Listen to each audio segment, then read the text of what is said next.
Today we're going to be in charge of how we want the X-Men and the Mutant Saga to be handled inside the MCU. I'm going to put my Kevin Feige hat on. This is going to be a situation where I'm in charge for Marvel Studios, how I would want the X-Men to be handled. I'm going to be picking the X-Men members, the X-Men villains, the X-Men Council, the teams I want to see the MCU lead into, New Mutants, explaining why I want certain characters to be involved, the whole entire thing. If you're new here, the X-Men is very, very important to me. It's who I read the most. It's who I watch and learn about the most. I learn about the different villains, the different characters. I read just so much of X-Men. So I thought this would be a very cool topic to do, especially because after Secret Wars in the MCU, everything gets resetted, or it's supposed to be resetted. And then that's when we get into the Mutant Saga. A lot of the characters I explained, their details will be explained towards the end of the video, but let's get through the basics first. So for the X-Men members, we're going to be taking the X-Men Blue team and the X-Men Gold team, and we're going to merge them together. So we're going to have Cyclops, Jean, Wolverine, Storm, Rogue,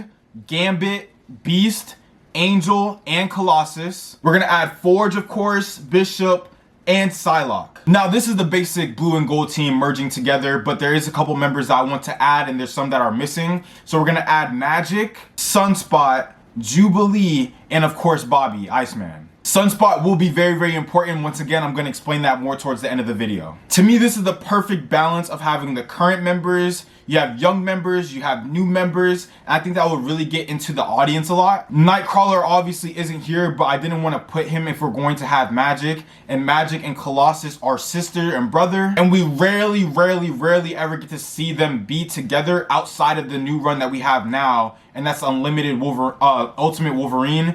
And we got to see them be together, but they're still in like a villain, like evil state. I want to see their relationship actually be brother and sister together. That would be really, really cool in my opinion. But I think this will be a very, very good start for the MCU in terms of having an X-Men group. You have the leader, you have the most popular character, you have relationships, you have siblings, you have young characters. I think this is very, very balanced, and very powerful characters as well. Forge, who is also very tactical. Bishop with his time travel and what he could do with energy manipulation. This is a really, really good group. Now you're probably wondering where these characters at, and this is going to be the group that I called the Head of Council, who are basically the leaders of the X-Men, but they're not constantly involved in what they're doing because they're going to have to figure stuff out as being blue and gold team. But for the leaders and Head of Councils, I'm going to have Charles Xavier, of course, Magneto, of course, Emma Frost, and Apocalypse. Now naturally, of course, we've seen every last one of these guys be villains for the most part, but Apocalypse is going to be very, very important here. He's going to be introduced towards the end of the saga, and I'll explain that in a second. But the trio of Emma Frost, Charles Xavier, and Magneto, we've only seen them necessarily be villains outside of Charles, of course, in the Fox universe, which makes no sense to me. It's cool in terms of being an origin, but these guys are not even close to villains no more in current comics, like at all. Emma has always been a leader of the X-Men and has been a hero, but we only seen her be a villain in the movie. Plus, Emma is so pivotal in Magneto and Charles Xavier's life, and Cyclops. I don't know how she's not used more, you know what I'm saying? Same thing with Magneto towards the end, like Days of Future Past and stuff. He was kind of like a hero when him and Charles started to work together. That is what I want for the MCU. I want him to realize that yes, it's okay, it can be humans versus mutants. But with these mutant villains I'm going to be naming right after this, they are much bigger problems. I want it to be mutants versus mutants, if that makes sense, but there's obviously a big difference between the two. Evil and good, that's always going to be a topic. Humans will always be a problem, but when I explain these villains, you'll understand. I'll circle back to the whole Apocalypse thing in a second. For the X-Men villains, I want Sinister to be the first villain, Bastion to be the second villain, Moria as the third villain, and then Nimrod as the final villain in the Mutant Saga. For the most part, I think everybody knows who Sinister is. He's really, really obsessed with making and recreating mutants. He created Madeline Pryor, which was taking Jean, which ended up making Cable. He's done stuff with Nathan Gray, etc. Like he's a madman. I think he would be a very, very good villain for the blue and gold team to handle, and that will get in depth with Cyclops being the leader and Jean, of course. And I think that will cause a lot of conflict with them. And I know we've seen that in X-Men 97, but Sinister is just such a good villain. He's actually hilarious. He's funny. He has a lot of energy. I think that would be good for like the Marvel space or the MCU space. You know what I mean? But he is also very, very powerful and sick in the head. And I think that would be a very, very, very good challenge for the introduction of the X-Men in the MCU. And then hopefully that can lead us going on to Bastion, and we all know that he was created to hate mutants. He grew up hating mutants that way. There's different storylines and avenues that you can go like around with Bastion.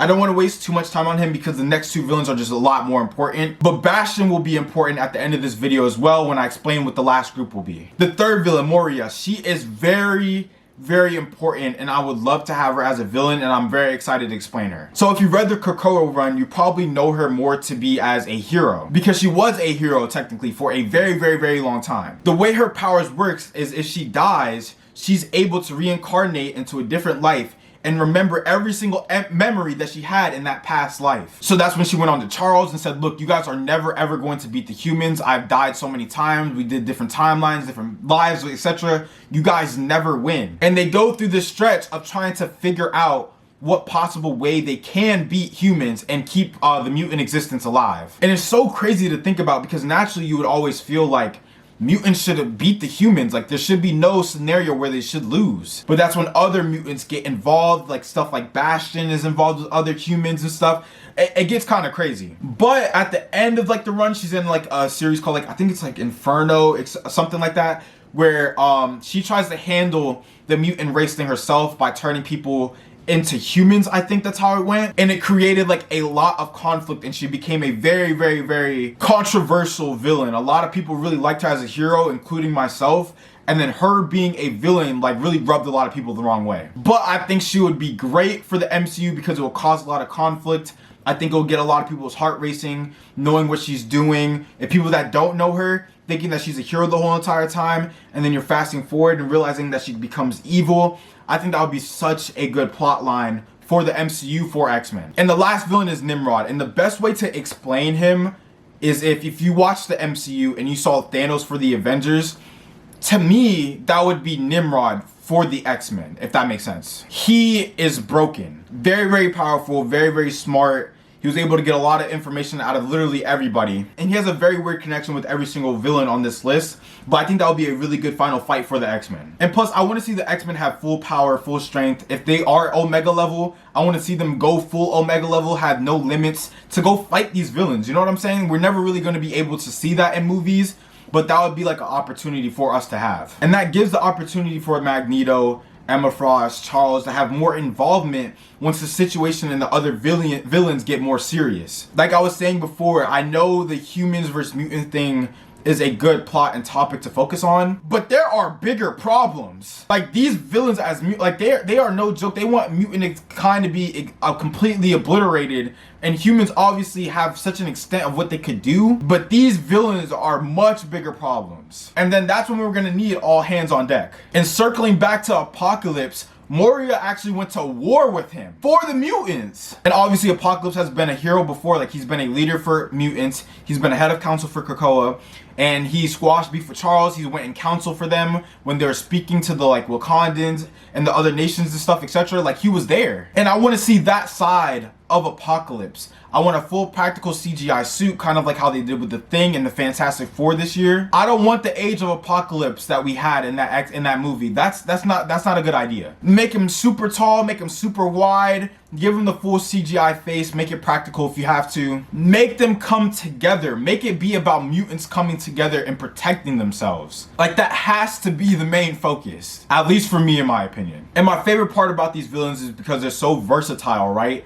You might need another group to handle the more serious situations that the normal face of the X-Men cannot do. Who knows, maybe the humans are working some with the mutant killers that are huge villains, and they need a group to really be ruthless and figure that thing out. If you're not catching my drift already, that's when I want the X-Force to be involved. I want X-23 to be introduced into the X-Force. Psylocke will be a part of the X-Force, of course. Warpath will be a part of the X-Force, of course. And he will be like our super soldier, like the X-Men super soldier, kind of how like Steve Rogers is, Black Panther is, John Walker is. That'll be Warpath for us. Angel, of course, will see his full capability. Introduce Phantom X, because him and Psylocke are in a relationship at one point. And then, of course, we get to see a ruthless black and gray version of Wolverine in his full comfortable state, being the best at what he does. I want to be able to see this side of him where we can let Wolverine be Wolverine. He can be a part of the X-Men, of course. He can handle all the X-Men stuff, be a part of the group, etc, etc. But I want to have a scene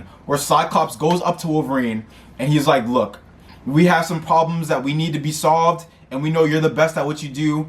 I need you to go handle this for me. And he was like, we're gonna create a whole separate group called the X-Force because that's why they were created. And then who knows, maybe you can build off of it and you could add Domino in there, Deadpool, etc., stuff like that. But I'm not really a fan of Deadpool being a part of this group personally. Wolverine and Domino had a relationship at one point as well. I think it could be really, really cool. X-23 being Wolverine's daughter, of course, him being very hard on her, letting her still be herself, letting her still be a killer. Like, that's what will be so good about this. There's a character that I always wanted to be a part of the X-Force, and I was thinking about putting her a part of the X-Men, but I just really couldn't figure it out. And that's Kitty Pryde. Now, if you remember in the Krakoa series as well, Kitty Pryde was literally like an assassin at one point. Like, she was just going out killing a whole bunch of people, obviously because her powers are just like insane. I would love Kitty Pryde to be a part of the X-Force if that was possible. I don't know if she have, and I just haven't read it yet personally. I'm being very open-minded about that. But I would love for her to be a part of this group. And then maybe you could add Cable and Colossus, etc. And then have that be like this core group moving forward for the X-Force. Now, whether you want to make it a show, a movie, make it rated R, I think we need to see that side of mutants. You know what I'm saying? I remember I said Sunspot would be very, very important by the end of this video. I want Sunspot to introduce the new mutants. He has a cousin named Ransom, and he is a current mutant in this current Uncanny X-Men run. And he actually has very similar powers to what Sunspot had in the beginning of his run. This was when Sunspot wasn't flying, shooting stuff out of his hands and whatever, all the cosmic energy and all that. He was just a super strong being and very, really durable. That's what his powers gave him at the time. Ransom, his cousin, has a black hole as a heart, which gives him extreme durability and extreme strength.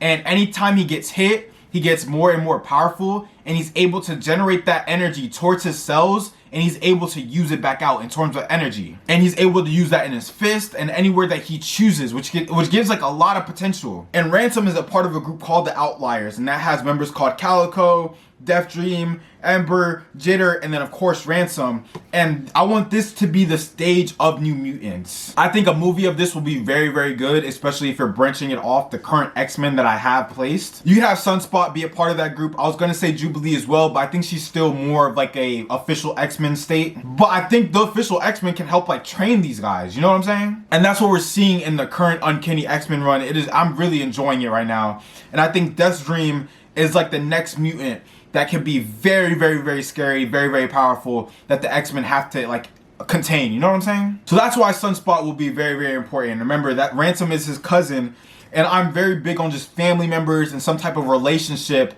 in this core group. The X-Men need to feel just as much as family as possible. That's why I have Rogue and Gambit in the group, of course, Cyclops, Jean. That's why I have Emma. That's why I want Wolverine and X-23 to be together. That's why I want Magic and Colossus to be together. Phantom X and Psylocke. Like, there's a lot of stuff that I want to make sure that you keep inside the family house for the X-Men, because they need to feel like a family. I think that performs well for movies, show, etc. We've just seen that with Thunderbolts. So I think that would be a really cool role for Sunspot and maybe Jubilee to have, and to make New Mutants become a real thing and have them be introduced into the MCU, to keep the younger mutants and have more characters be introduced into the audience so they can be more engaged. Now, on to things that I really want to focus on with these X-Men members. There's a lot of them, but there's some things that I need to get right specifically. Marvel needs to make sure that they handle Cyclops in the MCU correctly. He needs to be the face of the X-Men team. He needs to be the leader of the X-Men team. He needs to be respected. People need to actually like him as a character. His dialogue and his plot, his storyline has to be good. Do not fumble Cyclops. James is an amazing Cyclops, and Fox handled him terribly. They killed off the face of the X-Men, the leader of the X-Men, in the third movie. What sense does that make? They added a Cyclops in Wolverine Origins, which wasn't good. And then Days of Futures Past, they added a younger version of Cyclops, which wasn't good. He needs to be handled correctly in the MCU. That is all I ask for. Now, as far as everybody else, like Rogue and Gambit, they need to make sure that relationship is very, very strong as well. Make it a thing out the gate. Get Rogue's powers right. Make sure that she can fly. Make sure that she's very strong. Not just emphasize that she can take people's powers and be very, very sick and stuff like that in the Fox universe. Make her powers like known. I think everybody else is fine as long as you make sure their roles are correct. I want Magic to be very important as well. Her and Cyclops' relationship needs to be shown.